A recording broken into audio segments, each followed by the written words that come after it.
7 years before the crisis, Russia had been experiencing continuing decline and a cumulative drop of GDP by more than 40% between 1989 and 1996. The Russian crisis took place in the first decade of Russia's transition from communism to a free market economy. The Soviet Union, of which Russia was the most important member, proved to be unable to innovate, and the high expenditures on defense placed a heavy burden on the government budget. The dissolution of the Soviet Union then followed in 1991. The economic team of the new president, Boris Yeltsin, reformed the Russian economy, which caused that large parts of the economy were previously in government hands were privatized.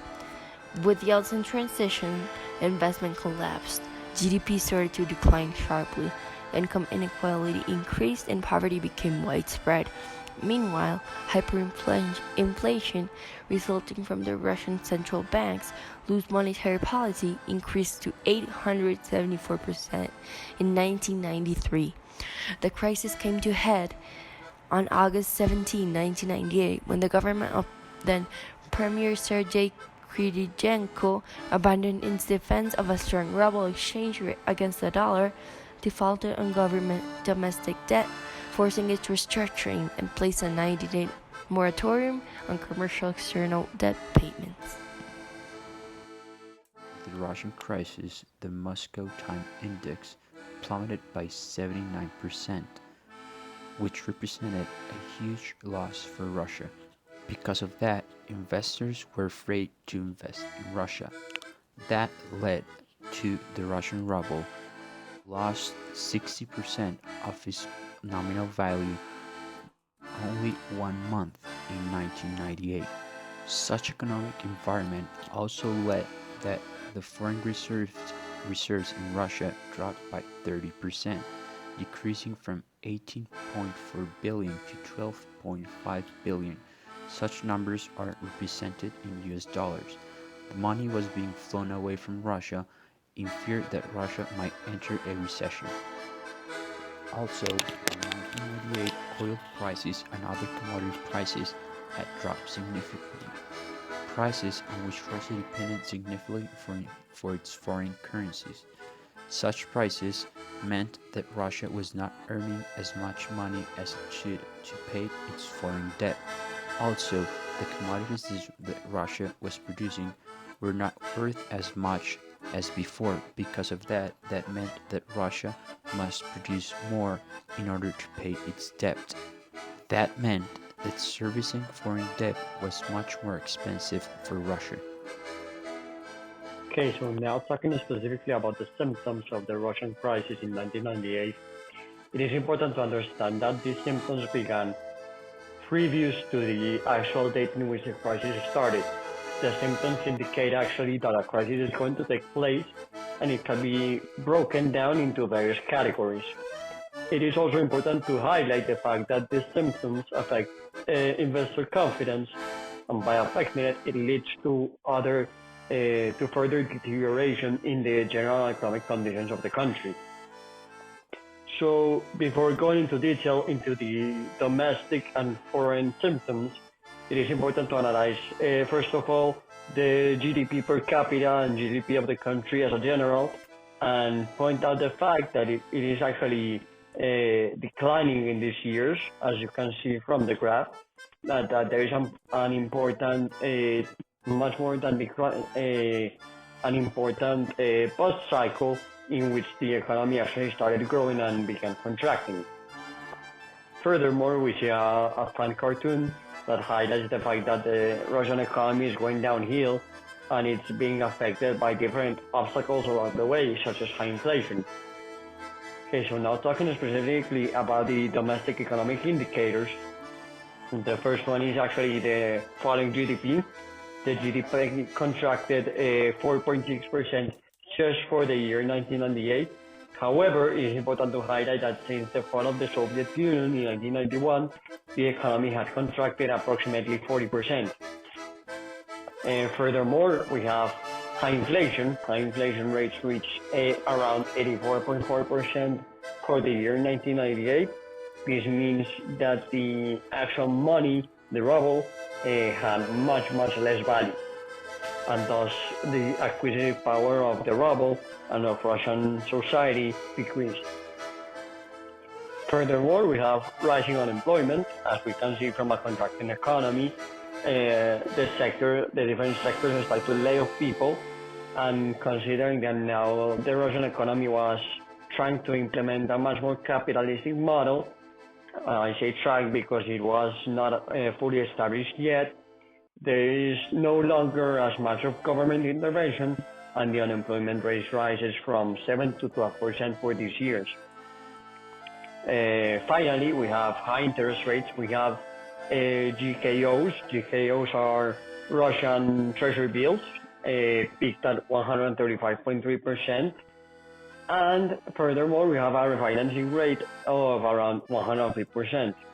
This is important because it means that the Russian banks can no longer finance themselves enough to undergo this crisis and ensure that the government can develop effective strategies that can help it out of this economic crisis. Now, some relevant external economic indicators that help to define the crisis are: first, the fall in value of the ruble and decline in foreign reserves. In this crisis, the ruble suffered an unprecedented devaluation. In July 1998, the change was 6,235 rubles per each dollar, and at the end of August, the proportion was 7,905 rubles per each dollar, which meant a depreciation of 21%. The situation remained so critical for the ruble that it suffered a depreciation of 61%, representing 16,064 rubles per each dollar. In this context, one of the alternatives that the government had to defend the stability of the ruble was the sale of foreign currency, which led to the country substantially lowering its international reserves, despite having obtained a loan from the IMF for $4.8 billion that was not enough to safeguard its level of reserves, which reached $8.2 million at the end of November 1998. Regarding the fall in oil prices and burgeoning pressures on the current account, due to the Asian crisis, world oil prices and other raw materials dropped substantially. Russia, a large producer and exporter of gas, oil, and its derivatives, was not indifferent to this reality and was highly affected in its economy, since its income depended on 43% of exports of these products. The price of a barrel of crude oil went from $22.85 per barrel on January 1, 1997, to $11.20 per barrel on January 22, 1999. Added to this was the fact that Russian energy production and transmission was very inefficient, which made costs higher, and the price in the oil market did not offset the cost of production. All this led to the Russian current account being highly affected, going from a surplus of $3.9 billion in 1997 to an estimated deficit of $4.5 billion in 1998. Considering all of these symptoms, it is important to recognize the fact that they led to a domestic turmoil. By domestic turmoil, I meant that as the state could no longer sustain itself, it could no longer pay the employees of its state-owned industry, such as coal, and this led to riots and strikes, which, for example, in the case of coal workers, blocked the Trans-Siberian Railway and further affected Russian economic activities. Now, as for what caused the crisis, we have, firstly, an immediate cause, which is the government's fiscal imbalances. The Russian government has run persistently high budget deficits, and they have financed much of these deficits by borrowing in capital markets and issuing treasury bills and bonds. However, this presented a positive and a negative situation. As for the positive, it allowed them to dramatically reduce inflation from a peak annual rate of 2,500% in 1992 to around 11% in 1997. However, this was just a superficial fix to the problem. As for the negative, the Russian government had to offer high yields on its treasury bills and bonds in order to attract the necessary capital and the necessary investment for them to cover their budget deficits. But the borrowing also added a new and heavy debt service burden to the Russian budget, since over 30% of the total Russian expenditures were used to cover their debt. Additionally, most of the Russian domestic debt was short-term, and the debt had to be consistently rolled over, making the government highly vulnerable to short-term fluctuations in capital markets. There were imminent weaknesses in the government's ability to rein in subsidies, dealing with social payments to the aged, disabled, and others who required a certain financial safety net to survive, and they also had issues raising revenues to cover their debt. The increasing burden of debt service also made it difficult, if not impossible, to address other budgetary priorities in the country, and Russia was not able to pay the banks and other investors who held the government debt, which created the crisis.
When the government of then Premier Sergei Kirenko abandoned its defense of a strong ruble exchange rate against the dollar, forced a restructuring of government domestic debt, and placed a 90-day moratorium on commercial external debt payments, essentially placing the Russian government in default. In the meantime, the Russian government appealed to the international financial community for assistance. After significant deliberation, the IMF on July 13th announced agreement of a new package of 17 billion in new credits. The package included new loans totaling 11.6 billion from the IMF, 4 billion from the World Bank, and 1.5 billion from Japan. The credits were scheduled to be distributed through 1999. Combined with committed but undistributed IMF credits of 5.6 billion, the package was to provide Russia with 22.6 billion. The IMF subsequently turned over to Russia $4.8 billion as a first tranche from the package, but the IMF had ceased making further payments because of the Russian government's failure to meet the conditions of the loans. The Primakov government adopted an anti-crisis plan in late October to stabilize the economy. Among other things, the plan called for subsidies for the production of food, medicines, and other considered critical to the population. controlled monopolies, imposed controls on using and holding foreign currencies, restructured the banking center and tax system, reduced the volume wage and pension areas. The objectives of the anti-crisis plan underlie the budget proposal for 1999 that the Permakov government submitted, which meant that the Federal Council must approve it before it could be implemented. Social impact on Russian economy and Russian economic reform. The crisis has already had a short-term impact in the economy. How Russia decides to handle it will determine the impact in the future and whether Russia will become an economic power. Ruble depreciation caused a rise in import good prices, leading to greater inflation and economic instability.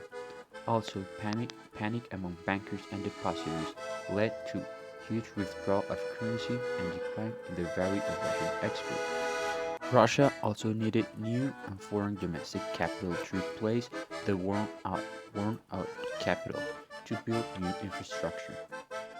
The undermined investor confidence was also a potential impact in the Russian economy, which could lead to a decline in economic growth. During the Russian crisis, Russia was also facing a potential problem of unpaid wages and pensions, which add up to 30 billion rubles, or the equivalent of 1.7 billion US dollars. Because of that, the Russian government must establish spending priorities in order to prioritize payments and establish spending constraints. To achieve that, the government must establish a new tax reform in order to address such payments. Such reforms were highly opposed by the current government. Besides establishing new tax reforms, the Russian government must also modernize and change the financial system in order to maintain a proper financial flow. Also, Russia must also secure a financial aid package of $22.6 billion of the IMF, which was considered vital to alleviate the financial crisis which the government was going through. Another potential problem of the Russian crisis was that the crisis was stalling Russia's economic reform, which started in 1991 and was of the U.S. political interest. In conclusion, the struggling economic indicators finally manifested into a full-blown crisis in 1998. This resulting situation caused and transcended the many aspects of Russian daily life. However, it is important to note that it is difficult to trust that the economic variables were not struggling far before the fall of the Soviet Union, because we cannot trust into in the data that is provided by this communist regime. So it is possible and highly likely that this crisis actually began many years before.